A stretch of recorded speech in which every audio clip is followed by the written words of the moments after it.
પ્રધાનમંત્રી નરેન્દ્ર મોદીના 75મા જન્મદિવસની ઉજવણી રૂપે દેશમાં સેવા પખવાડિયાનું આયોજન કરાયું છે।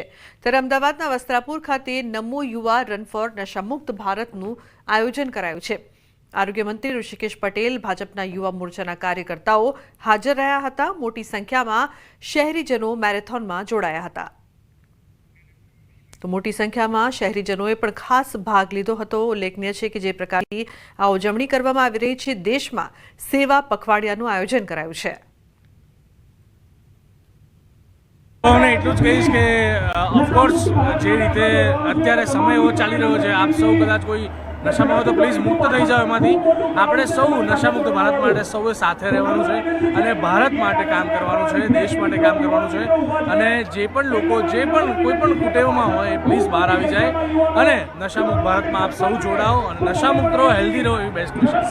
નશામુક્તિ ભારત માટે મારે બધાને એક જ અપીલ કરવાની છે કે આપણું સ્વાસ્થ્ય એ સૌથી મોટી લક્ઝરી છે, બીજી બધી જ વસ્તુ નકામી છે। તો follow, eat healthy, be with healthy people અને એવી હેલ્ધી લાઈફસ્ટાઈલ બનાવો કે આગળના ટાઈમમાં, એટલે આગળના 5 વર્ષમાં જે તમને સૌથી વધારે હેલ્પ કરશે એ તમારું ફૂડ, તમારું સ્વાસ્થ્ય જ છે। અને સ્વાસ્થ્ય સારું હશે તો તમે બધું અચીવ કરી શકશો।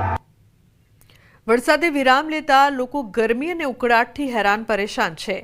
એક તરફ અસહ્ય ગરમી અને બીજી તરફ વીજ પુરવઠાના ધાંધિયા। વળી ગરમીનું વાતાવરણ સર્જાતા ખેતીના પાકોને સિંચાઈ આપવું જરૂરી બન્યું છે, પરંતુ ખેડૂતોને વીજ પુરવઠો નિયમિત નહીં મળવાના કારણે ખેતીના ઊભા પાક સુકાઈ રહ્યા છે। હાલ છોટાઉદેપુરના ગામડાઓમાં સ્થિતિ દયનીય છે। મધ્ય ગુજરાત વીજ કંપની ખેડૂતોને વીજ પુરવઠો પૂરો પાડવામાં તદ્દન નિષ્ફળ નીવડી હોય તેવા ખેડૂતો આક્ષેપો કરી રહ્યા છે।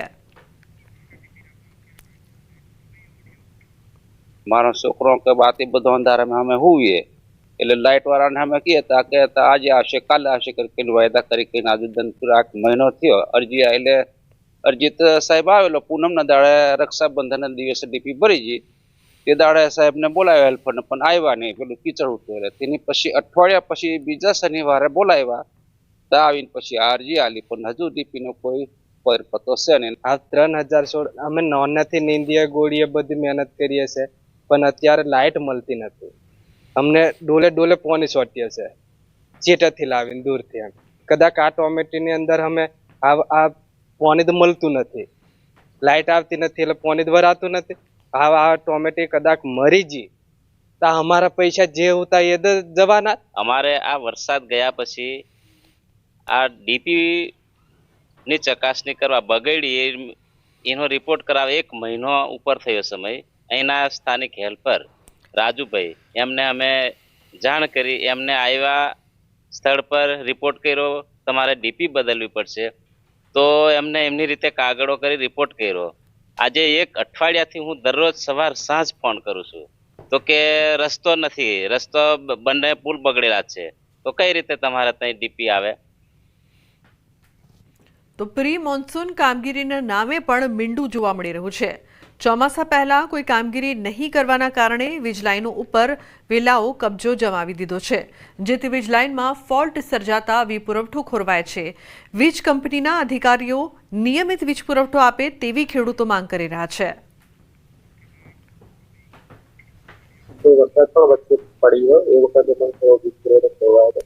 અને અમે તાત્કાલિક એની પર કાર્યરત થઈને પૂર્વરત કરવા પ્રયત્ન કર્યો। જેમ બને એમ ઝડપી અને પુરવઠો સાથે પૂર્વવત કરેલો છે। બોડેલી તાલુકાના મુડિયાળી ગામે ખેડૂતોએ પોતાના ખેતરની અંદર ટામેટીની ખેતી કરી છે। આપણે તસવીર બતાવવા માંગીશું। જે ખેડૂતો જે છે, જે ડોલમાં પાણી લઈને જે ટામેટીની ખેતી કરેલી છે ત્યાં એ છોડને બચાવવાની કોશિશ કરી રહ્યા છે। ડોલથી પાણી કેમ છાંટી રહ્યા છે એનું કારણ ફક્ત એક જ છે કે એગ્રીકલ્ચરની જે વીજ પુરવઠો આ ખેડૂતોને મળવો જોઈએ તે મળતો નથી। છેલ્લા એક મહિનો વીતી ગયા છતાં પણ MGVCLની બેદરકારી સામે આવી છે।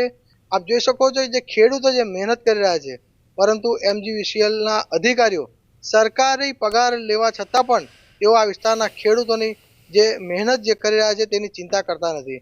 ખરેખર આ વિસ્તારના ખેડૂતોની ચિંતા કરવી જોઈએ અને આ વિસ્તારના ખેડૂતોને વીજ પુરવઠો સમયસર મળે તેની વ્યવસ્થા કરવી જોઈએ।